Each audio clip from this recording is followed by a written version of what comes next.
Γεια σας, καλώς ήρθατε στο κανάλι μου. Σε λίγες μέρες τελειώνει ο Αύγουστος, θα αρχίσουν να ανοίγουν τα σχολεία, οπότε κολατσιό για παιδιά. Θα φτιάξουμε ατομικά ψωμάκια, τα οποία μπορούν να μείνουν αρκετές ημέρες μαλακά για να μπορέσετε να φτιάχνετε σάντουιτς για τα πιτσιρίκια σας.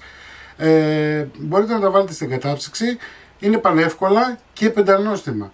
Μην ξεχνάτε να κάνετε κοινοποίησεις στα βίντεο μου, να κάνετε γραφούλα στο κανάλι μου, ό,τι θέλετε να έρθετε στις ομάδες μας Μαγειρικές Απολαύσεις και Γιώργος Ζόλης Μαγειρικές Απολαύσεις.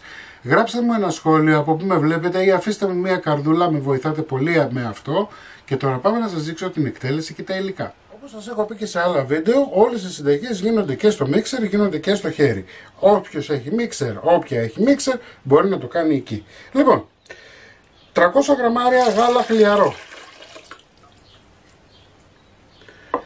2 φακελάκια ξερή μαγιά,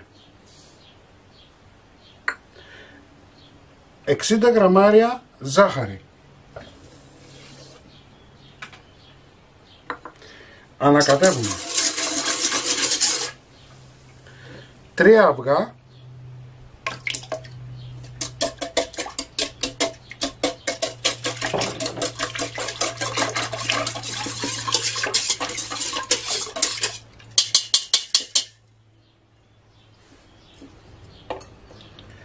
750 γραμμάρια αλεύρι για όλες τις χρήσεις και θα ζυμώσουμε σε χαμηλή ταχύτητα ή στο χέρι για 3 με 4 λεπτά. Μετά από 3-4 λεπτά έχουμε μία ζύμη η οποία είναι αρκετά σφιχτή. Εντάξει. Θα προσθέσουμε 100 γραμμάρια βούτυρο. Προσθέσαμε τα 100 γραμμάρια βούτυρο. Το βούτυρο θέλουμε να είναι παγωμένο, έτσι, δεν θέλουμε να είναι ζεστό, έτσι, κομμένο σε μικρά κομματάκια. Εδώ έχω 12 γραμμάρια αλάτι, θα το ρίξω και αυτό μέσα και θα ζυμώσω για άλλα 3-4 λεπτά. Το ίδιο ακριβώς θα κάνετε αν το ζυμώσετε και στο χέρι. Λοιπόν, η ζύμη μας είναι έτοιμη, θα την αφήσουμε 30 με 40 λεπτά να ξεκουραστεί και να διπλασιαστεί και θα συνεχίσουμε σε λίγο. Μισή ώρα μετά η ζύμη μας έχει διπλασιαστεί, θα την βγάλουμε στον πάγκο, θα την ξεφουσκώσουμε.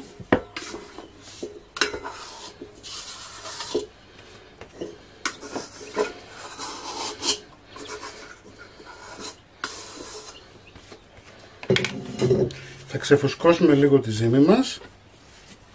Βλέπετε είναι σαν βαμβάκι, δεν κολλάει στα χέρια, είναι τόσο όσο. Θα την χωρίσουμε σε 15 ίσα μέρη, εντάξει, και θα συνεχίσουμε σε λιγάκι.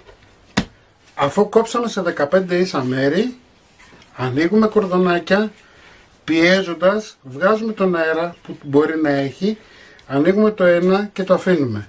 Παίρνουμε ένα άλλο, το δουλεύουμε λίγο στα χέρια, αν έχει αέρα να βγει, έτσι, ανοίγουμε.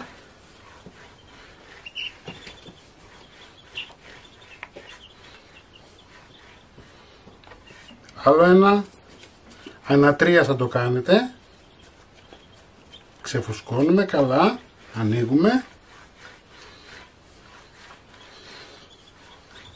Ο χρόνος που αφήνουμε τώρα τα κορδονάκια αυτά εδώ φτάνει για να μπορέσει να λειτουργήσει λίγο η μαγιά, ούτως ώστε να μπορέσουμε να δουλέψουμε πιο εύκολα το ζυμαράκι μας.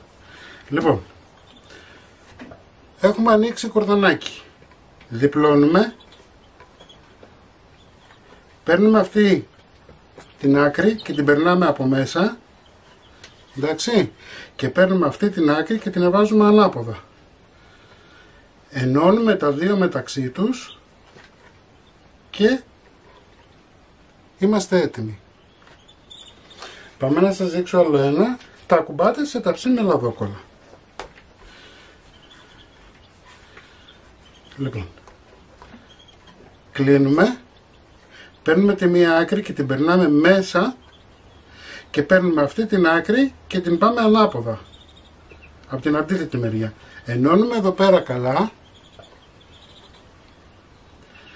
Μη σας φοβίζει το γεγονός ότι μπορεί να είναι ακανόνιστο. Τώρα που θα φουσκώσει θα είναι μία χαρά. Δεν θα έχει πρόβλημα κανένα. Πάμε να σας δείξω και αυτό.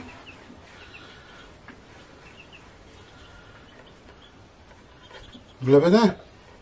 Παίρνουμε αυτό εδώ και το περνάμε από μέσα. Αυτό εδώ το πάμε αντίθετα.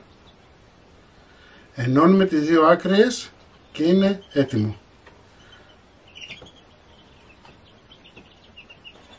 Λοιπόν, θα αφήσετε τουλάχιστον για 20 λεπτά να ξεκουραστούν. Έτσι. Και θα ανάψετε το φούρνο σας σε 180 βαθμούς αντιστάσεις πάνω κάτω.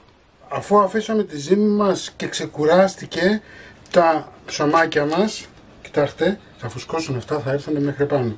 Εδώ έχω ένα αυγό και θα βάλω ένα σφινάκι νερό. Θα ανακατέψω καλά, να διαλυθεί. Το αυγό θα θωρακίσει τη ζύμη για να μένει μαλακιά μέχρι και το τελευταίο κομμάτι. Εννοείται ότι μπορείτε να τους δώσετε ό,τι σχήμα θέλετε, έτσι. Ωραία.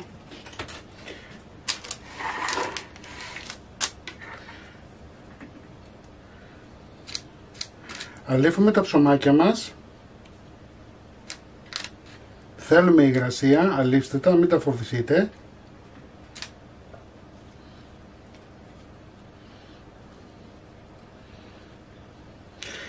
Και αφού ζεσταθεί ο φούρνος, θα σβήσει το λαμπάκι στους 180 βαθμούς, όπως σας είπα αντιστάσεις, θα ψήσετε 20 με 25 λεπτά. Είναι ανάλογα του φούρνου σας, μπορεί να σας πάρει και 30. Είναι ανάλογα τη δύναμη του φούρνου σας.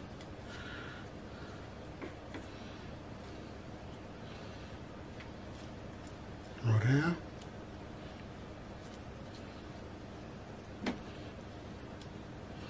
Δίνοντάς του υγρασία, το βοηθάτε, γιατί αρχίζει και παίρνει τα πάνω του.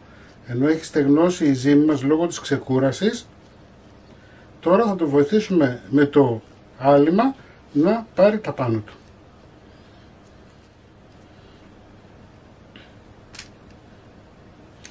Πάμε για ψήσιμο, έτσι. 20 με 30 λεπτά, ανάλογα τη δύναμη του φούρνου σας, 180 βαθμούς αντιστάσεις πάνω κάτω. Τα ψωμάκια μας είναι έτοιμα, έτσι, 25 λεπτά μου πήρε. Εμένα είναι περίπου στη μέση δηλαδή, που σας είπα από την αρχή 20 με 30. Τα αφήνετε να κρυώσουν λιγάκι και θα ξεφορμάρετε. Μην ξεχνάτε να κάνετε κοινοποίησεις στα βίντεό μου, να κάνετε γραφούλα στο κανάλι μου. Οτιδήποτε χρειάζεται μπορείτε να έρθετε στις ομάδες μας, μαγειρικές απολαύσεις και Γιώργος Ζόλης μαγειρικές απολαύσεις. Εμείς θα τα ξαναπούμε πάλι με ένα επόμενο βίντεο. Γεια και χαρά σας!